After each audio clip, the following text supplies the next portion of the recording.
Back at the round table for Yankees time. Talk about a team that's now lost 5 in a row, including, of course, the 4-game sweep in Boston. But I want to talk about why this team and this situation is really not as bad as it seems, because it certainly does seem very bad, especially the way they played and how they did lose. First, we'll talk about people getting on Aaron Boone. People really want him to openly call out the team or to the media or openly discipline guys on camera, but it really only satisfies the frustrated fan. The way Boone runs this team is the way the front office wants him to. They were very impressed with him in the interviews and how he was going to run this team. And like I said, he runs it how the front office wants him to, and front office hasn't had a losing season since '92. That's 26 years ago. So, I'm not going to question the way he's going to run this team. I think the visible discipline really satisfies the angry fans' needs. That's about it.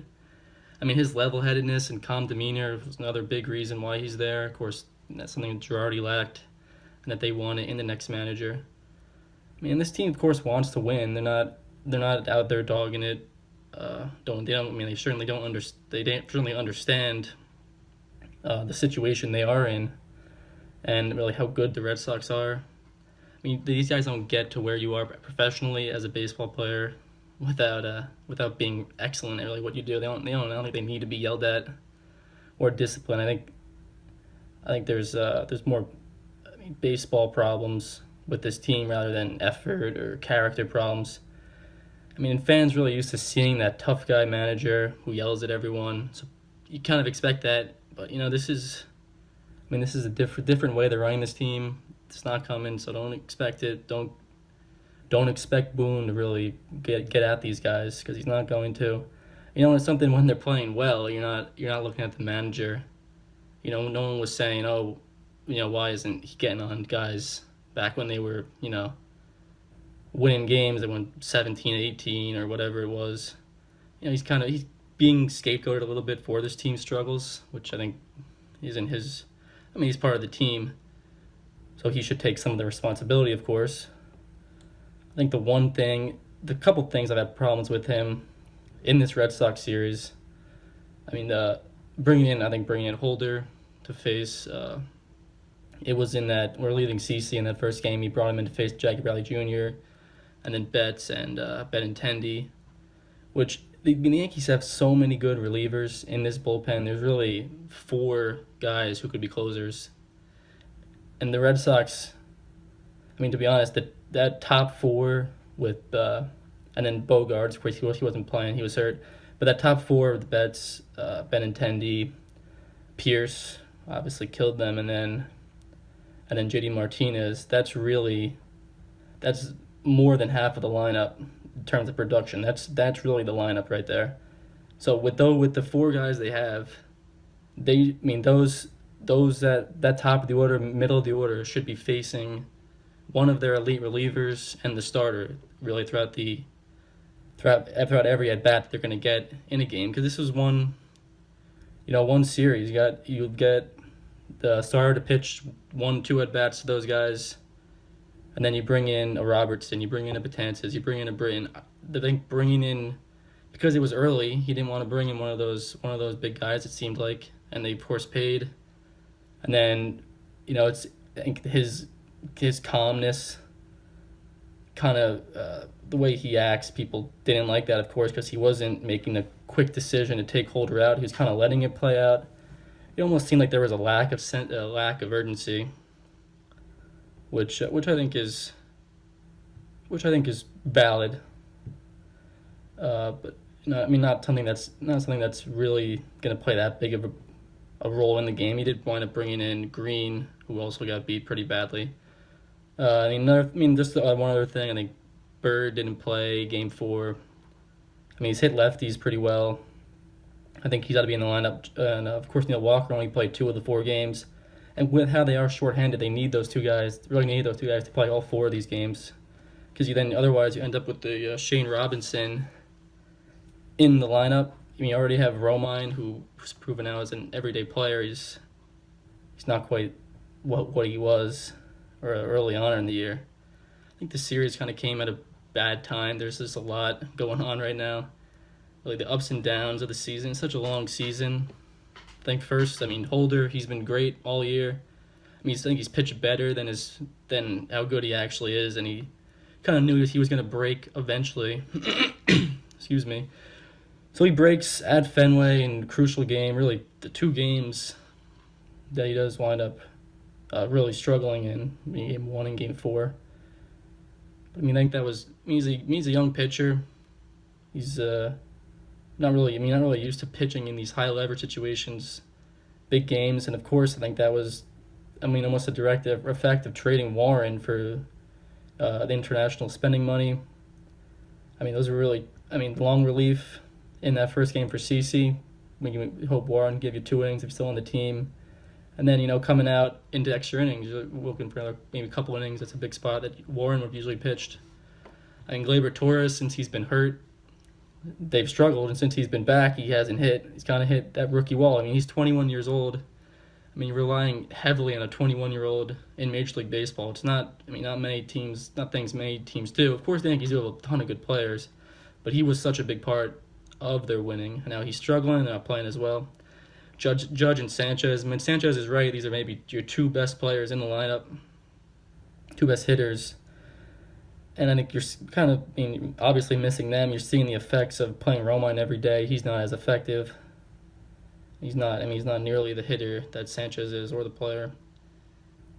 Of course, Sanchez hasn't played that well. That's been well documented. Defense was obviously the problem with Andujar. That's why he was only a DH last year in that short time he played. But now it really hits, especially last night. With the 2 errors. But another young guy playing every day. We know he struggles there now, but now it really shows in a big moment, and it just seems so much bigger now at this point. Chapman, he hadn't pitched in 5 days, so the lack of control was there. That's not a great excuse, but this was the Yankees' first loss this year when they lead at the start of the 9th inning. Obviously, Chapman's a huge part of that. Chapman's been great this year, and every so often he's gonna lose control, have a bad outing, and it couldn't have come at a worse time. In Game 4 of the series, they already lost the first 3. You get J. Happ, the hand, foot, and mouth disease. He could not pitch versus the Red Sox. That was a big reason they got him, was his success versus the Red Sox, success versus the AL East, and he couldn't pitch. Chance Adams did a good job filling in. He might have given them the second best start in this series after Tanaka, but having him would have been nice. And then another not as big, but Clint Frazier's injury with the concussion. Now you got Shane Robinson playing this. And that really that does hurt. That's literally a non-major league hitter in your lineup. But Shane Robinson hasn't been terrible, but obviously Clint Frazier's more of an intimidator. They had Billy McKinney, Dustin Fowler. They both traded, and then kind of relying on Frazier to be that depth. But now he's not there because of the injury. So now they're a little thin there. I think the bottom line for this team, I think the talk about them missing the playoffs is overstated. They still have a nice lead over the A's and the Mariners. The A's are approaching quickly. Mariners have just lost 3 out of 4 to Toronto. They're no Boston. They were 8-16 in their last 24, I believe. They're not playing great baseball at all. And they're playing, I think the Yankees have, a couple under 500 in their last 30 or whatever it is. The Mariners are playing even worse. The A's are a threat. Yankees still have 4 games in the loss column. They still play them in early September. Time to straighten things out. They're playing in Oakland for 3 games. They're still very much in the driver's seat for this wild card race. I think this Red Sox team still has holes. They're on pace. They could win the most games of any team in Major League history, which is crazy to think about.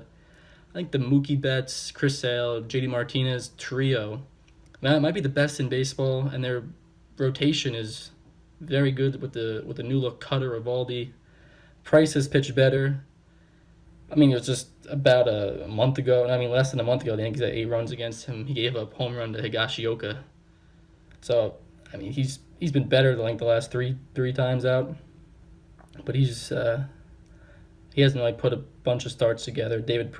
Chris Sale has been awesome. Now he's hurt, but really that trio is phenomenal. But I think they still have pretty big holes at third and second. They did get Kinsler. Now he's hurt. I mean, Kinsler's last couple years really hasn't been a very good player.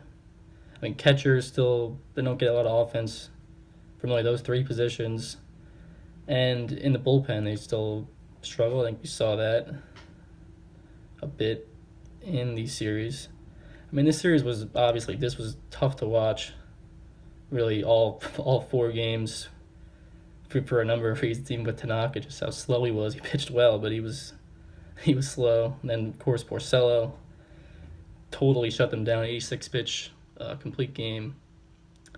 And then at game 1, I mean, and then obviously the way they lost last night. This has been, I mean, again, then game 3, I mean, that was also another tough one. Not a lot of offense.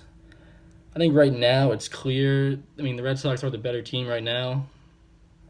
But I still want to see them beat the Yankees in the postseason before I'm going to say they were definitely the better team. Obviously, they're going to win a ton of games, and they're a great team. But I think they're still beatable. I think that's really.